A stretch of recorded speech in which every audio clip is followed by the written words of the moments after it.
Hey everybody, and welcome back to another episode of the Clint Crowe Real Estate Show. I am Clint Crowe with Century 21 Crowe Realty, and I am honored to be joined today by my friend, my co-worker, just an amazing part of our family, both within the company and outside the company, Miss Amanda Rivers. Hey Amanda. Hi Clint. How are you? I'm doing well. Good, good. Thank you so much for joining me today. I know we've been talking about this for a while. I've been talking about this whole podcast. Then you and I have talked about doing an episode together, but sometimes our schedules don't quite align. We both seem to stay pretty busy. I think you subscribe to the idea, like I do, that idle hands are the devil's playground. And Absolutely. But I appreciate your time today, and I'm thankful to have you here. I want to start out by saying first, publicly, I know we've talked about this some, but I want to make sure that I tell you how much it means to me that you were the first person not named Crowe to come to work for then Crowe Realty, which is now Century 21 Crowe Realty. That was in 2011. So going on this year will be 13 years. 13 years. And, you know, my mom and dad and I started this company in late 2009, and it was just us, and Corbin, my son, joined in, and it was just a very immediate family.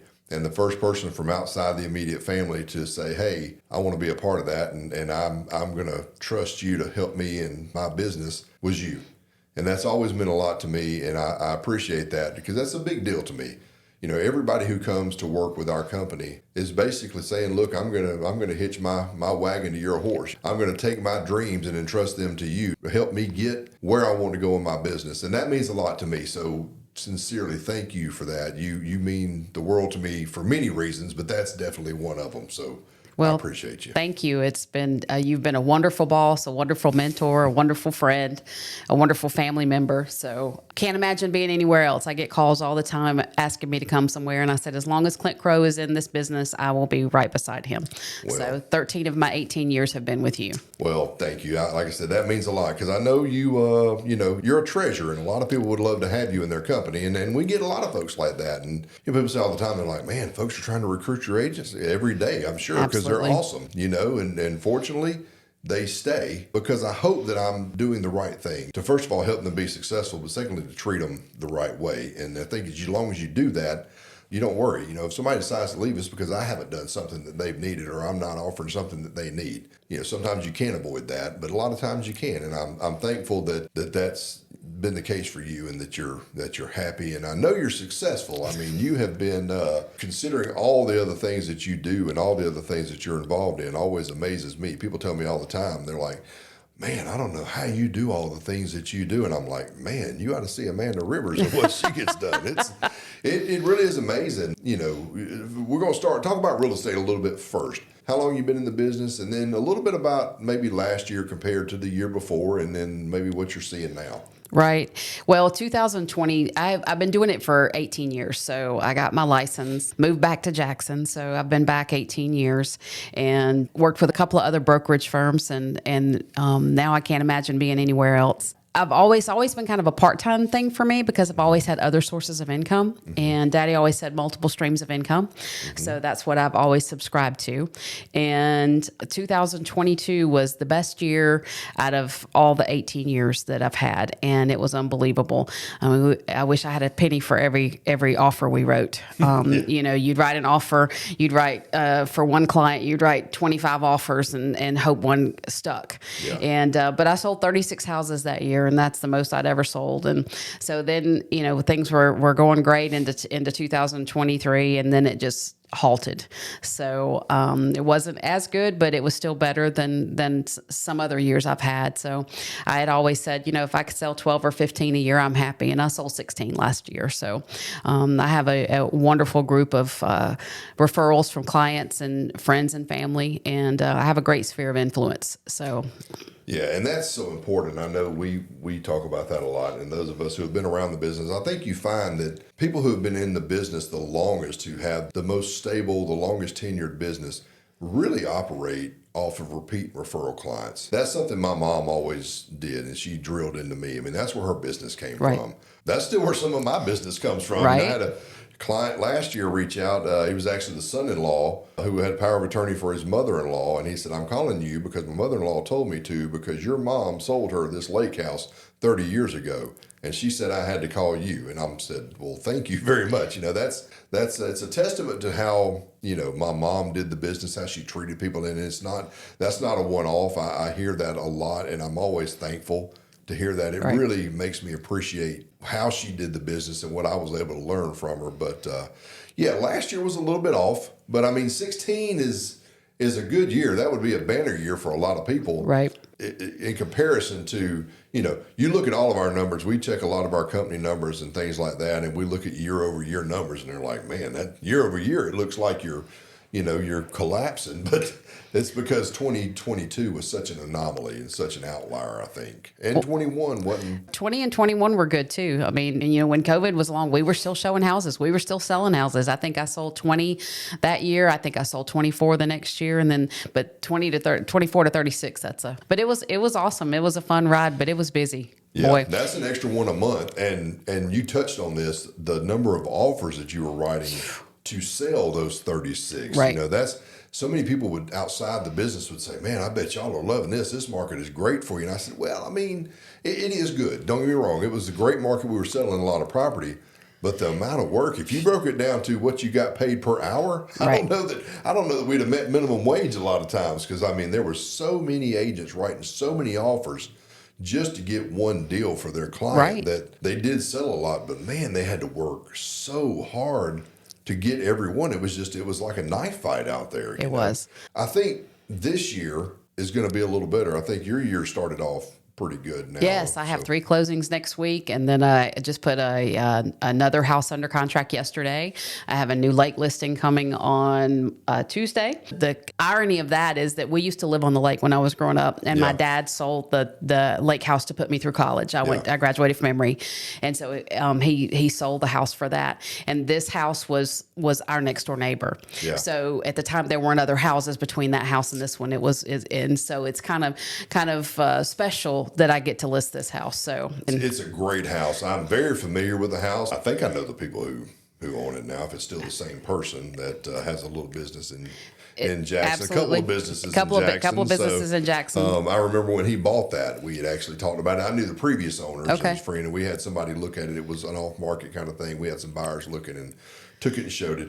Didn't work out for them, and then this person ended up buying it, and he's a good friend of mine and involved some other organizations with. But that house, the view, the location of the lake. The view is amazing. It is amazing. I know. In fact, I saw a little post on our internal company group on Facebook today. You posted, and I did. Yeah, it lit up with comments. Everybody wanting to know about it because it's a spectacular property, and I'm excited for you. I think it'll be a good sale. Well, we're hoping it's going to go under contract quickly. So it's beautiful. The view, that's what so many people want, is the open water view, and it has the most amazing sunset view out there, and it's a wall of windows across the front. So and the deck space outside is fantastic. Yes. And talking about the lake property, you grew up on the lake. I did. Being at the lake. I grew up on the lake, and that was the core of our business for so long, especially my mom and dad, and then me when I started selling with them.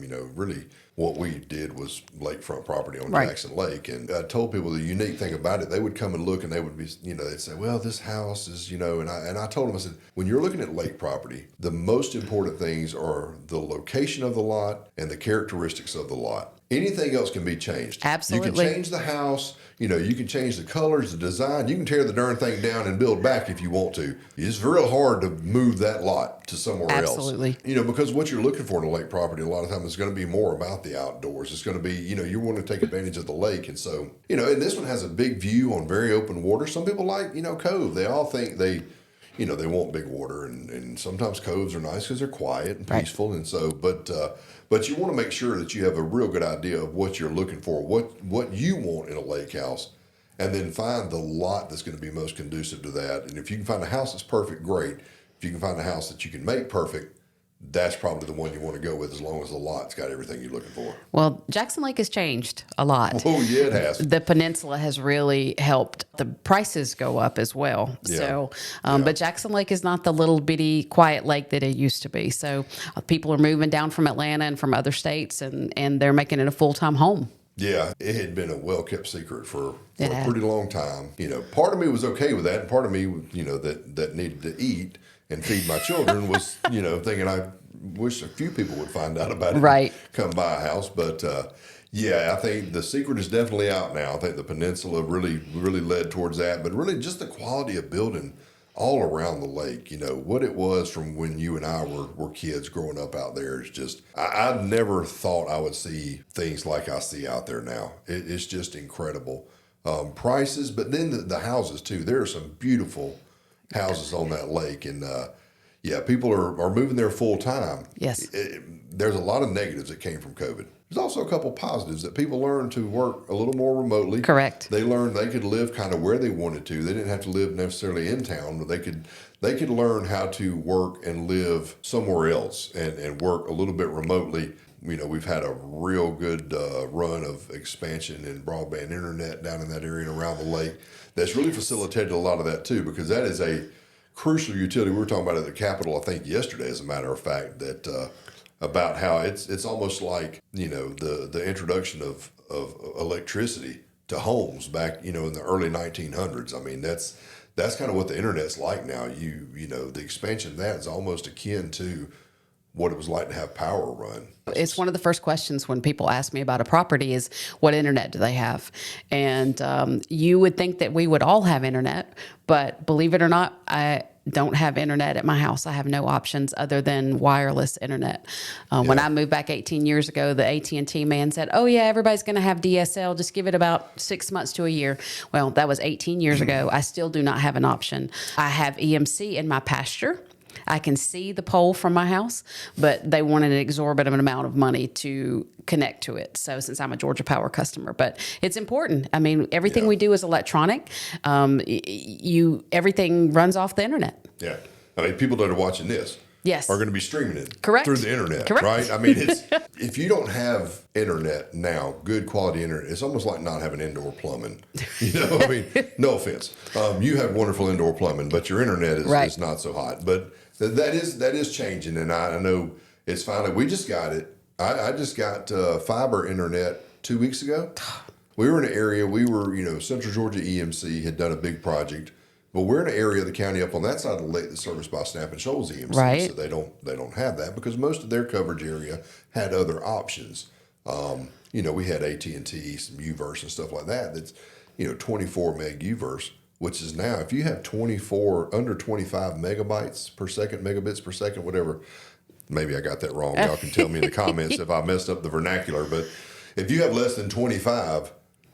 It's considered unserved, not underserved, unserved. And, so we do have some now, and it's getting there for most everybody. But yeah, the guy I was talking to, we were having that discussion, lives in Alpharetta, and he's like, oh, well, I'm like, no, you don't understand. Like you've had that luxury for a long, long time. Right. And even for us, our internet problems are first world problems with folks in Southwest Georgia and, real South Georgia, because there's just not the ability to, you run it down there, there's 2 miles between houses, you know what I mean? Right. The cost to run the fiber it's really hard, but we've made some good investments and it's getting there. So I'm excited about that. I'm excited about the start to your year. I'm also excited about some of the things that you've done for our community. Let's talk about some of your volunteer work. I know you like me, like I said, we stay busy and you do a lot with the community and, serve on some organizations that do a lot of good around the county. I do. I have been on the Chamber of Commerce, Butts County Chamber of Commerce board for the last 3 years. And last year I was the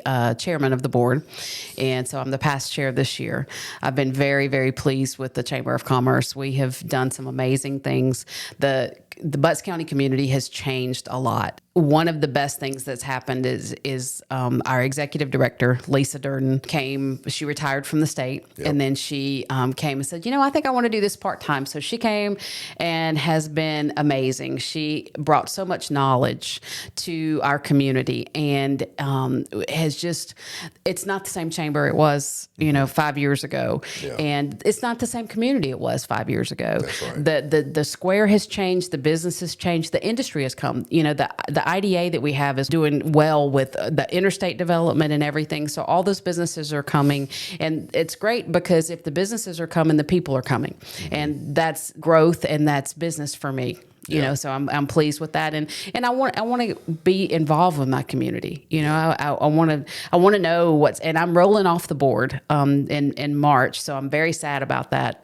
So I'm hoping that I can go back in a year or so. But it's a lot of fun. It's a lot of good people. You meet so many great people. Yeah, and that, I spent way before I ever got into elected office, I spent a term on the Chamber of Commerce in Butts County as well, and that really, I learned a lot about how the community operates. Yes. About internal workings of government and different things, and did the Leadership Butts County program, Yep. and that's that is kind a of what. great course. That's kind of what got me started in, then I went to the Planning and Zoning Board. Then I was on the Development Authority, then I got elected to the State House. And I tell people all the time, realtors make great candidates for office because they're so involved in the community. Right. You know what I mean? It's, we're involved. We talk to everybody across all walks of life and really kind of have an insight into the community that a lot of other people don't have. And it's a great way to make connections. Our business, like we said, repeat and referral business. Well, the more people that you know that can repeat business with you, the more people you know that can refer business to you, Exactly. the more business you'll have. So Exactly. you can't be a hermit No. and do very well in the real estate business. No, you can't. You've got to talk to people, and you've got to meet people. And I love networking, which is why I enjoyed the chamber so much, and still some of the other organizations and stuff that I do some things with, and that I know you do too. But networking, you can never know too many people. Yeah.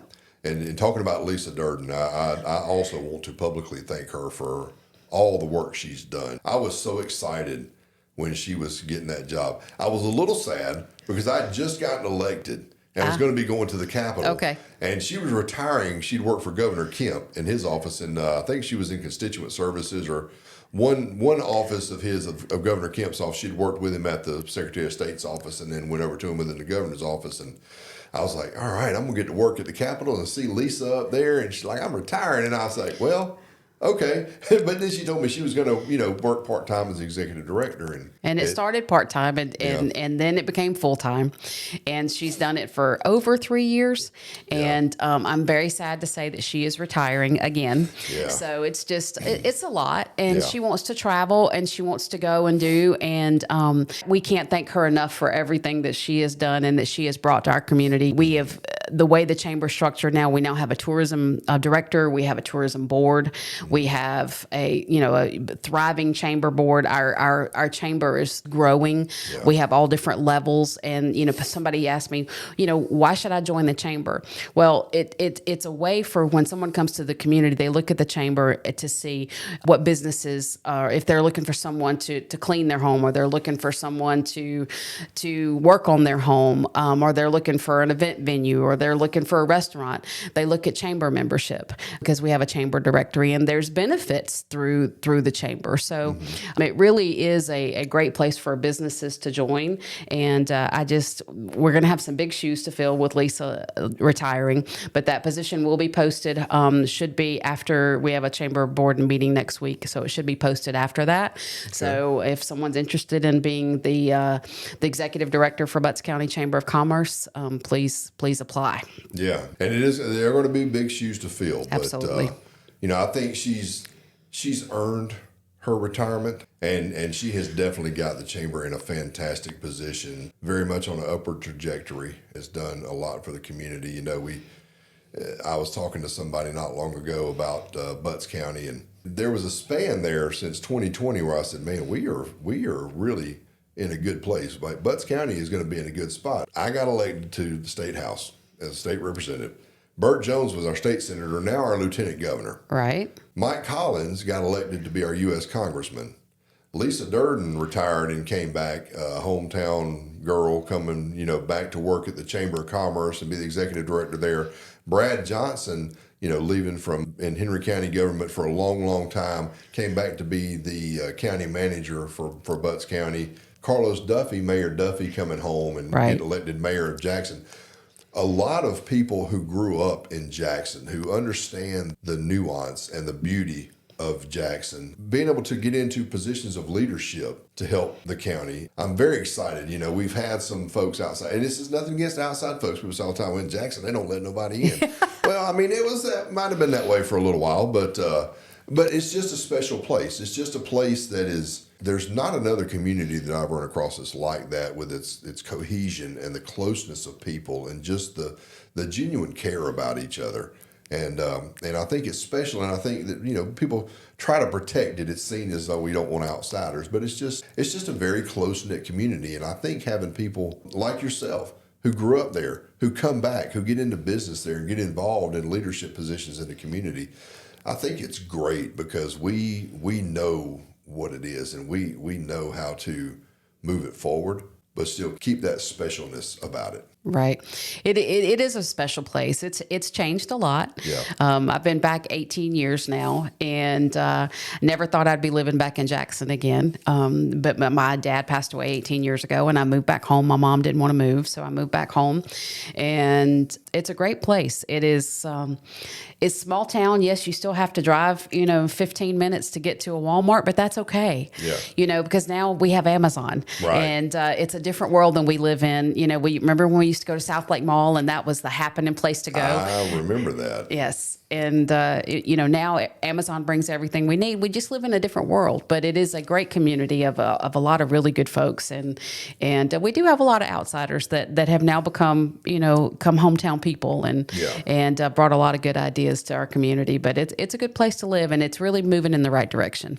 Yeah, and I think that people have started to get exposed. People from the outside, they said, "Oh, Jackson, there's nothing there." And then with the resurgence of the square and the businesses and the chamber and the community involvement that has really taken place, people have learned about it. They've come down for one reason or another to check out one thing, and they're like, "Man, this is awesome." So it's finally, people are starting to come and check it out and see. I mean, from a tourism standpoint, you talked about tourism earlier. Stranger Things was filmed. Jackson Square was a stand-in for Hawkins, Indiana, there, and I mean, it still blows my mind after an event down there. I think it was after the Fall Festival. I saw a group that were getting ready to do a Stranger Things tour around the square in Jackson, and that's really brought a lot of exposure to the community, and in turn, people coming to spend their dollars with our local businesses. Correct. And people falling in love with the community and wanting to move there and become part of it.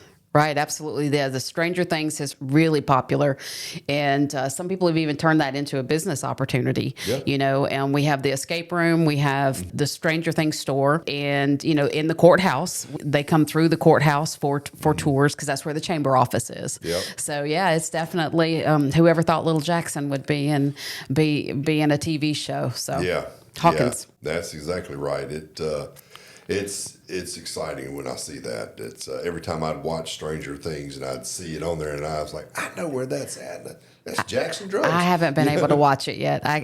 We've made it through about 5 episodes, and we just can't. Truthfully, it wasn't the kind of show that I'm usually drawn to. Right. Of course, I did watch a lot of The Walking Dead, and also that's not a show I'm typically drawn to. I'm not really into horror movies or anything like that. But it's a really good show. Really good show once you get past all the stuff that you don't like. I have to definitely make an effort. Good. Yep. The story is really good. Yeah. So you chamber stuff now, and you do some other stuff too, I think, don't you? Are you volunteering in another role in the community? I am. The Lions Club, the Greater Butts County Lions Club. Yeah. I got involved. My friend Jean Bonner. Yeah. Also one of our fantastic agents. Absolutely. I love me some Jean.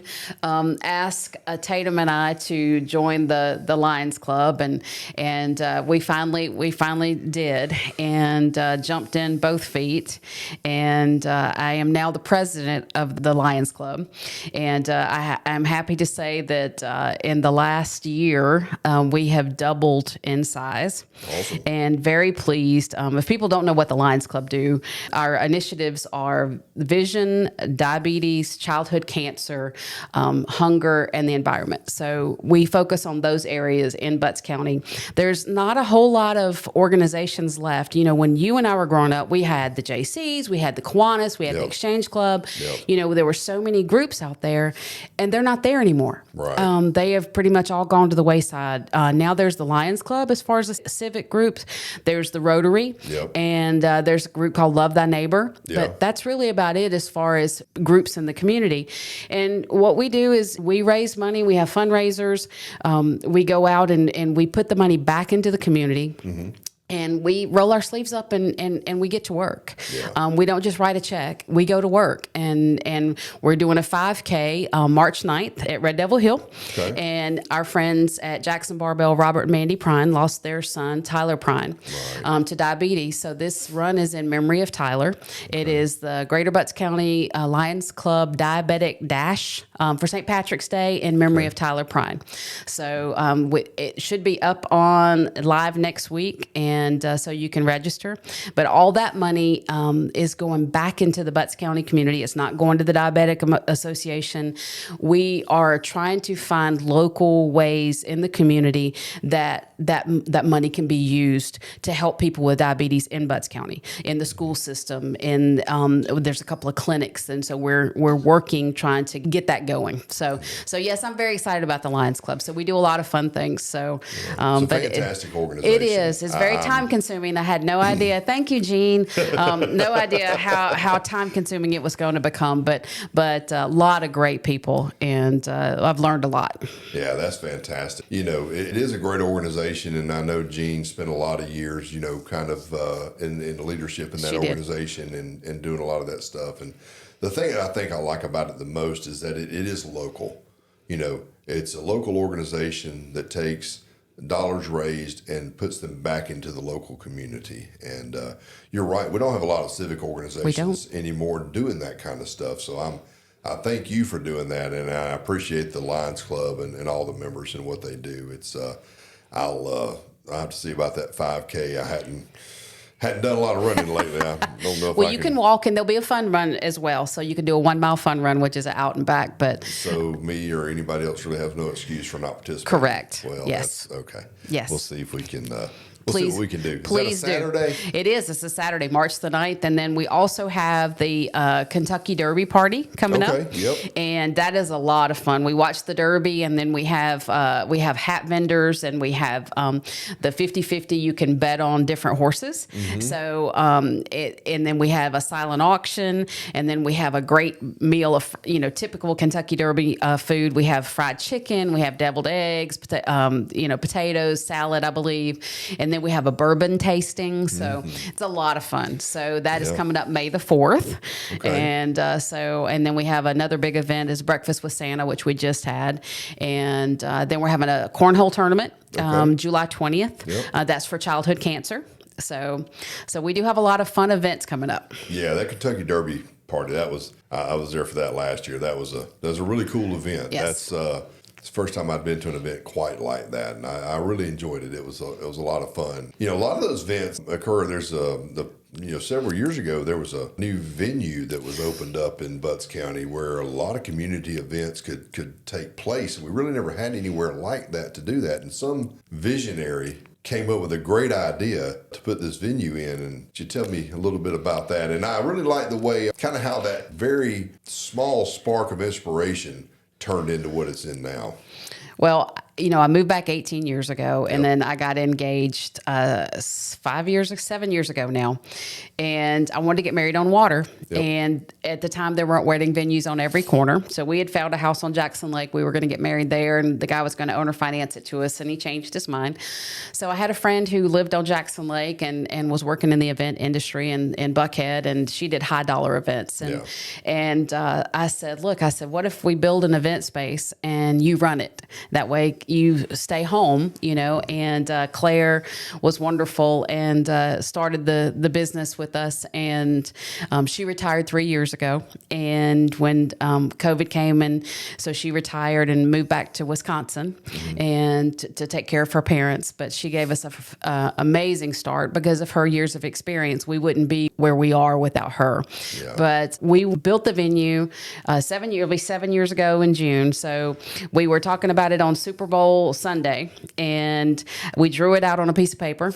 And I actually found the piece of paper yesterday when I was looking for something. And then, of course, you can't turn that into the county. You have to go to an architect and have that. But we broke ground on March the 12th, and our wedding was June 24th. Yeah. So pretty quick. And we had an amazing builder, Bowen Jones with Bowen and Sons.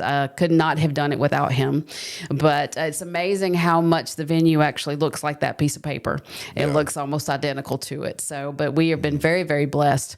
When I built it, I didn't just want to be a wedding venue. I wanted to be part of the community. So we have festivals, we have yoga, we have boot camps, we have had ballroom dancing classes. You know, we have butts. We do a lot for Butts Mutts and for Classy Cats and for the Lions Club. So we definitely try to give back, because I truly believe that, you know, the way that if you don't give back, that it can all be taken away from you very quickly. That's right. That's right. What you give, comes back to you tenfold. Absolutely. Right? We have events there. Our campaign fundraisers every year, our barbecue that we have every year, we have there.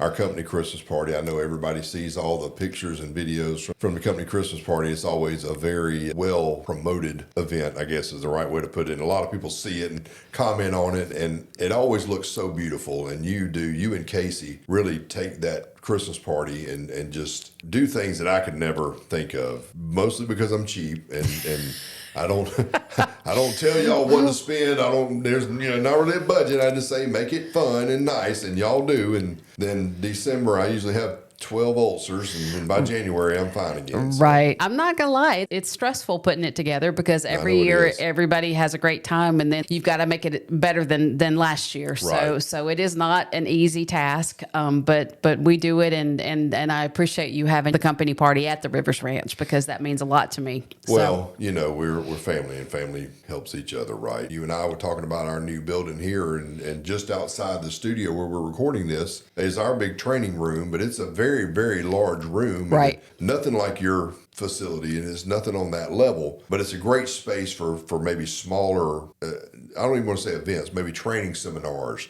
or, meetings, business meetings, things like that. And, I know we were talking about maybe you helping out a little bit with us, getting that available, helping to make it available. But I remember when you first told me about it, I thought, I don't know if that's a great idea or not.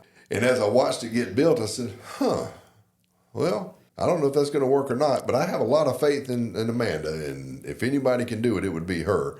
But, I wasn't sure because there'd never been anything like that in Jackson and Butts County, and it took a lot of courage and a lot of hard work and determination to do it, because you didn't just build this beautiful facility and all of a sudden people say, oh, there's a beautiful facility. Let's go. Like, it took a lot of work to not only build a beautiful facility and have it, but to get people there, to market it, and then to get the exposure that it's gotten. And you've done an outstanding job with it. I know it's been a real asset to the community. It's been an asset to us and to the company. So, well, we're, the last thing I wanted to kind of talk about, I know you talked about 2024 starting off pretty good. Anything else you're looking for this year? Any big plans? Anything else you got coming up you want to talk about? I think, I don't know if there's anything that you want to hit on for 2024? Just hope it's a great year. It's starting off that way. Yeah. And I've got some goals to be more digital. So this is when you kept asking me to do this, I'm like, I got to step outside my zone,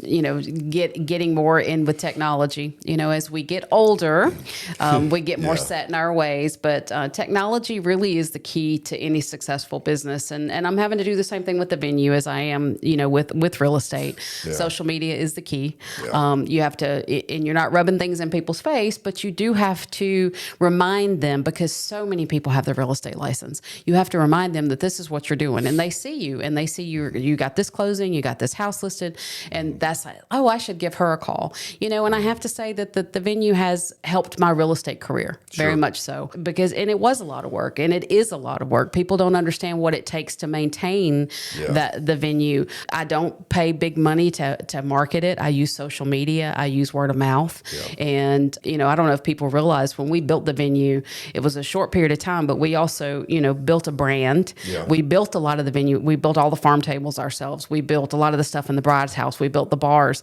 in addition to planning a wedding. Right. So it was, I don't recommend, and I can't make fun of anyone for the amount of money they spend on a wedding, because I built a venue for mine.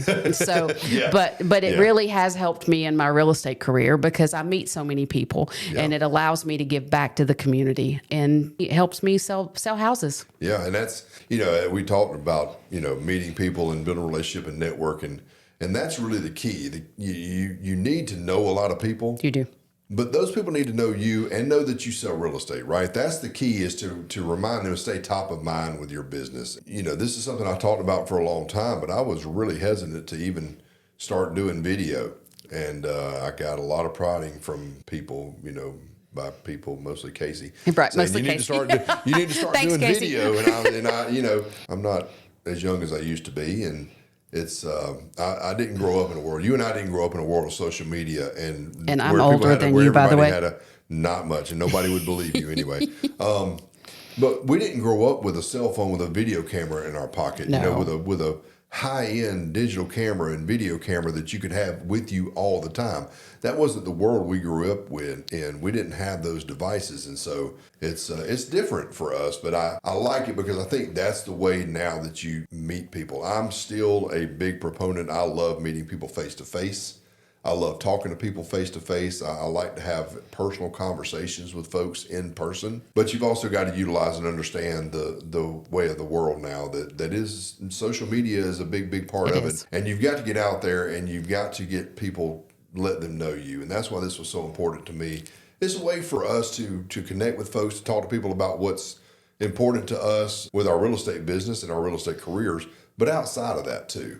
And, I think there's a lot that everybody in this company does that is beneficial to the community and is interesting, and they do cool stuff that I want people to know about. And I know you wouldn't just sit down and record a video saying, "Hi, I'm Amanda, and I like to do this and this and this, and this is what I do around here." Right. People don't do that. So this is a way for us to have a conversation and do that. And I appreciate you making me step outside my box, even though I don't mind standing in front of 200 people teaching a class. It's Right. It's just this is it.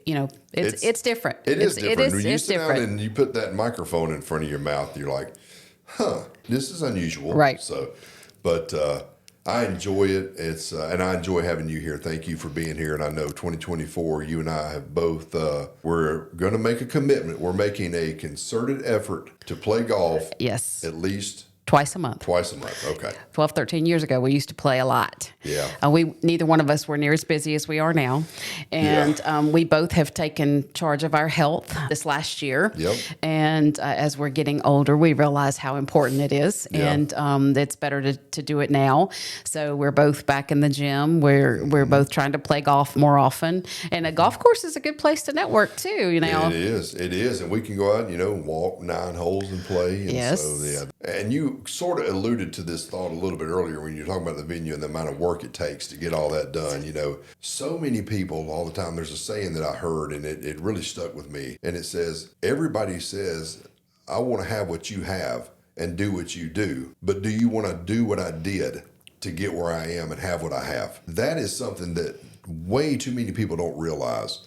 Is that if anything that you've done, whether it's build a venue or build a real estate company or whatever it is, takes an immense amount of work and time and effort and strain and struggle, and those days are not all going to be good. Right. There's going to be a lot of nights you lay awake looking at the ceiling at 3 o'clock in the morning thinking, God, please let somebody sell a house so I can pay the rent, right? Absolutely. And so people want that, but they don't want to do what had to be done. They don't see that part. And that's another thing that I really want to try to get across in these conversations is everything the agents have, whatever success they have, whether it's in the real estate business or in other ventures that, like yours, is that takes effort to do that. It does. It doesn't just happen. Nothing is given to you. Every single thing you have is earned. You can do it. Casey and I talked about that in the episode before. If somebody else is doing it, then you can too. And you absolutely can. But you've got to put forth the effort. Well, some you people can't are just not want it. Right. Well, some people are not willing to. You're at a birthday party, or you've got dinner plans, or you're walking out the door to head out with your spouse, and someone wants to see a house. You have to drop what you're doing. In 2023, I can't tell you how many things I missed because I was showing houses, and so you have to do what you have to do, and there's a lot of sacrifice. Like at the venue tomorrow, we've got 5 tours. Yeah. That's a lot. you know, Yeah. so it's a full day of touring, and this is the engagement season, so it's busy. So between that and writing contracts and people think that you're a 9 to 5 job, they don't understand how many times you're at your desk at 11 or 12 o'clock at night, Yeah. or you're laying in bed researching things, you know, Right. so they just don't understand that it takes a lot. Yeah. It's not just And a 9 to 5 job where you punch a clock. And I understand that. I've had so many people there. Man, when you got this company now, and you can just sit back and let them. Man, I work harder than I've ever worked in my Right. life. You know, when I first left policing full time, and me and Daddy played golf 3 days a week. And now I'm lucky if I play 3 times a year. Right. And I don't blame people for thinking maybe what they think, because I kind of thought that too. And then Right. I got here and I'm like, that's not what I thought. This Not is at not all. what I thought it was going to be like. Right. Still very grateful. I love it. I wouldn't trade it for anything. We're very But blessed. it is a lot more work and effort. You know, I saw the founder of NVIDIA, the chip company that makes graphics chips for computers and AI stuff, and he was doing an interview, and he had said that if he had it all to do over again, that he would not have started NVIDIA. When he said that, he meant it. Not that he wasn't grateful for what he had or what he did, but if he knew now what all he had to go through to get to where he is, he don't know that he would have started that again and been willing to go through that again, right? And I Right. think I can understand that, because there's a lot of times that I think back on that had I known I was going to have to go through all of that, I don't know that I would have started. Well, everything we go through makes us who we are now. Yeah. And it makes us stronger. Yeah. And, you know, you the past is the past, you know, and you just got to keep looking forward. But I mean, if people have asked me if I had to do it again with the wedding venue, would I do it? And part of me is like, God, it was so hard. But you just, now you look back on it and realize how hard it was. At the time, it's just what you had to do. Right. And that's just, you know, that's the difference of being successful and not. Yeah. You do what you got to do no matter what it takes, Right. you know, and the value of not knowing what you don't know. right. You know what I mean? Now we know what it would have taken. At the Right. time, we didn't know. We're just like, hey, this is what I'm going to do. And you hit a bump and you're like, okay, I'm going to keep going. You know, you just keep going. And when Right. you look back, you're thinking, man, if I had known that. But Right. you don't know. And that's the beauty of it. You don't know what it's going to take. You just plunge ahead.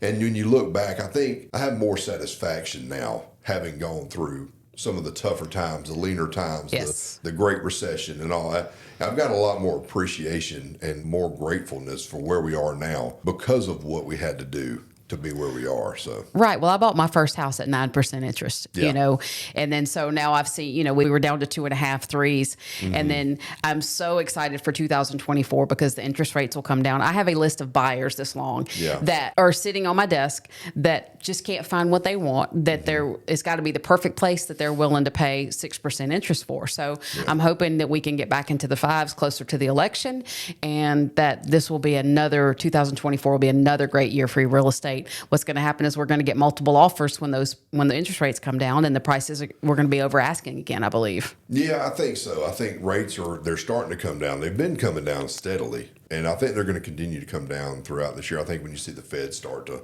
pull back on the federal funds rate, I think you'll see them tick back a little bit. We talked before that it's not a direct linear relationship between mortgage rates and the Fed rate, but it definitely has an effect Right. on it. I think you'll see that, and we're making some steps and taking some steps from a state standpoint, a local standpoint, to try to do things to incentivize some more inventory. Inventory still, you know, not a lot of it out there, but I think we're going to see more inventory. I think we're going to see rates pull back down some.